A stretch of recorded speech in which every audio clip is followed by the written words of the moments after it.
자, 생방송 오늘 아침 함께하고 계신 시각은 8시 58분 21초 지나고 있습니다. 네. 자, 오늘 밀착 취재, 아파트 악취와 관련된 사건 취재했습니다. 네, 이상하게 욕실에서 쾌쾌하고 불쾌한 냄새가 났다고 해요. 네. 그래서 이번에 욕조를 뜯어봤더니요. 상상도 못할 물건들이 나왔습니다. 화면으로 확인해 보시죠. 평화롭게 보이는 한 아파트. 하지만 흉흉한 소문이 돌고 있다는데. 그런데 그 소문의 진원지가 좀 황당합니다. 바로 화장실 안 욕조였습니다. 이 집사람 같은 경우는 화장실에 그래서 거의 뭐 이쪽은 안 들어오려고 할 정도로. 또 다른 집을 찾아가 봤습니다. 곧장 욕실로 안내하는데 욕조 곳곳에서 보이는 검은 얼룩. 대체 이 얼룩의 정체는 무엇일까요? 한 5년쯤 지나서부터 이렇게 계속 밑에 하고 색깔이 변하기 시작하더라고요. 처음에는 잘 몰라서 그러려니 했었는데 지금 보니까 그게 곰팡이인 것 같아요. 곰팡이라는 건데요. 곰팡이와 악취 때문에 거의 매일같이 외출을 한다는 이정덕 씨를 만났습니다. 그러니까 처음에 이사 왔을 때는 이런 집도 사람이 살 수 있나 그런 생각을 할 정도로 되게 악취가 심하게 났거든요.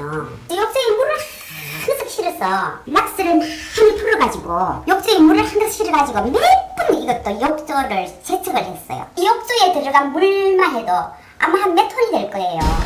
역시나 욕조 안쪽에 생긴 곰팡이를 바깥에서 확인이 가능할 정도인데요. 닦고 제거하고 이런 것들로 우리가 막 안 해본 그게 없거든요.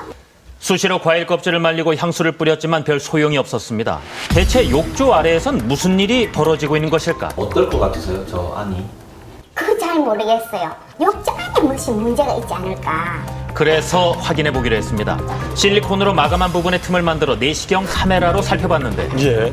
자, 이 까맣게 보이는 부분이 바로 빈 공간입니다. 이때 뿌연 가루가 퍼지며 날아다닙니다. 그런데 잠깐 내시경이 무언가가 걸렸습니다. 무엇일까요? 무엇인가 분명 있다고 확신이 든 상황. 이제라도 반드시 알아야겠습니다. 욕실 공사업체의 도움을 받기로 했는데 업체에서는 비밀을 밝혀줄 수 있을까? 뜯어봐야 되는데 곰팡이 많이 피는데. 집주인 이정덕 씨의 동의를 얻어 결국 욕조를 뜯어내기로 결정. 많이 늦은 감이 있지만 속 시원하게 한번 파헤쳐보기로 하는데. 그렇죠. 자, 그런데 보이십니까? 욕조 아래 빈 공간에 건축 폐자재들이 무더기로 쌓여 있는 것을 발견했습니다. 몸을 가장 청결히 하는 이곳에서 어째서 썩은 폐자재들이 발견된 것일까? 그러니까 그렇구나. 이래가 어째 사람이 살아. 아니 왜 저런 게 들어가 있지? 그러게 말입니다. 예. 상상 바뀌죠. 완공된 지 10년이 지난 아파트, 욕조를 뜯어본 적이 없는 만큼 이 폐자재들 꼬박 10년을 여기서 묵혀 있었다는 건데. 없어요. 있을 수 없는 일이죠. 어떻게 이렇게 공사를 해도 이렇게 부실 공사를 합니까? 응? 이거 조금 수거하면은 이거 다 폐자재를 끌어낼 수 있는 건데. 꺼내도 끝없이 나오는 폐자재들. 욕조에 비쳐 보이는 얼룩과 악취 때문에 사실 그간 건설사에 항의한 것만 수차례. 무려 3년 이상 지속적으로 연락을 했었지만 이렇다 할 어떠한 조치도 없었다고 합니다. 내가 이걸 수없이 이야기했어요. 와서 실리콘 더 입히는 것밖에 더 해줬어요. 아유, 냄새 좀 봐요, 냄새. 겉으로는 얼룩으로 보였던 이 검은 곰팡이도 욕조 안쪽 면엔 빈틈없이 퍼져 있는 상황. 대체 이 많은 폐자재들이 왜 이 안에 쌓여 있는 것일까? 이거 천국이에요. 폐자재는 뭐 이거 탈 넣어가는 거 하나씩 뭐 들어가는 쪽 있는데 나무가 썩어가 있는 거 저도 처음 보네. 다른 데는 곰팡이는 없어요.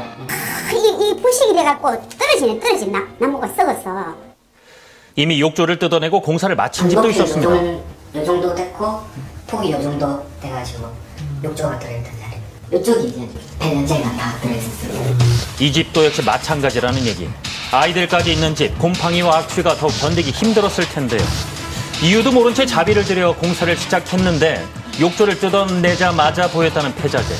당시에 나온 폐자재 양은 욕조를 가득 채울 정도였습니다. 뗐는데 안에 이제 여기 탁 보이면서 냄새가 확 올라오는 거예요. 다 뜯어보니까 안에 폐기물하고 곰팡이하고 얼굴이 화끈거리더라고요. 그 냄새 때문에. 처음에는 그냥 멍하게 있었죠. 이게 뭔가 가까이 보니까 머리가 너무 아프고 피부에도 막 가렵고 막 뭔가 모르게 막 이 반성도 나고. 건강이 가장 염려되는 상황. 건축 폐자재에서 나오는 각종 유해 물질은 거의 대부분이 인체에 치명적이라고 합니다. 물질들이 이제 일반적으로 공기 중으로 유해한 포름알데히드라든지 휘발성 화학 물질들을 이제 공기 중으로 많이 배출하게 됩니다. 이러한 물질들, 유해한 물질들에게 이제 인체가 노출되게 되면 심한 경우에는 아토피성 피부 질환이라든지 천식 같은 질환들을 이제 유발할 수 있겠습니다. 이곳 주민들은 욕조 아래 건설 폐자재가 쌓여 있다는 사실을 모른 채 살아왔습니다. 건설사의 입장을 들어봐야겠습니다. 예.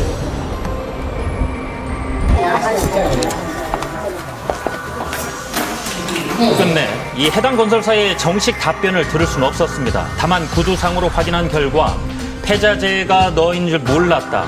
당시 하청업체가 어딘지를 파악 중이라고 했습니다. 그렇다면 집안 어딘가에서 이렇게 폐자재가 나왔을 경우 법적 책임을 물을 수는 없는 것일까? 폐기물관리법 제63조에 의하면은 7년 이하의 징역 또는 7천만 원 이하의 벌금에 처할 수 있도록 규정되어 있습니다. 법률 용어상 채무 불이행으로 인한 손해배상 청구도 할 수 있고 폐기물을 반출해서 이제 처리해달라고 요구를 할 수도 있고 건강에 피해를 주었다면은 그 확대 손해로서 그 역시 손해배상 청구의 대상이 됩니다. 예, 아파트 벽 속에, 우리 집 아파트 벽 속에 쓰레기가 있다. 이런 생각하면 끔찍하지 않습니까? 예. 해당 주민들은 지금 얼마나 분하지 않을까 싶은데, 글쎄요, 이런 집이 한둘이 아닐 거라는 생각하니까 더 화가 나는 것 같습니다. 네. 지금 갖고 오신 게 뭔가요? 이번에 이제 욕조를 부쉈잖아요. 예. 그 안에서 나온 폐자재인데 일단 나무 조각입니다. 예. 일단 다 썩어서 이제 아우, 사갔고요. 곰팡이가요. 냄새가 여기까지 나요? 색깔이 이제 검은 부분이 사실 뭐 변색이 된 것이 아니고 다 곰팡이가 뒤덮고 있는 곰팡이에요. 겁니다. 또 하나가 있습니다. 이번에 부서낸 이제 욕조의 조각인데요. 예. 겉으로 봤을 때 얼룩이 보였다고 했지 않습니까? 뒷면을 보시면 다 자, 이렇게 곰팡이였군요. 모두 곰팡이가 뾰족하게 쓸어 있습니다.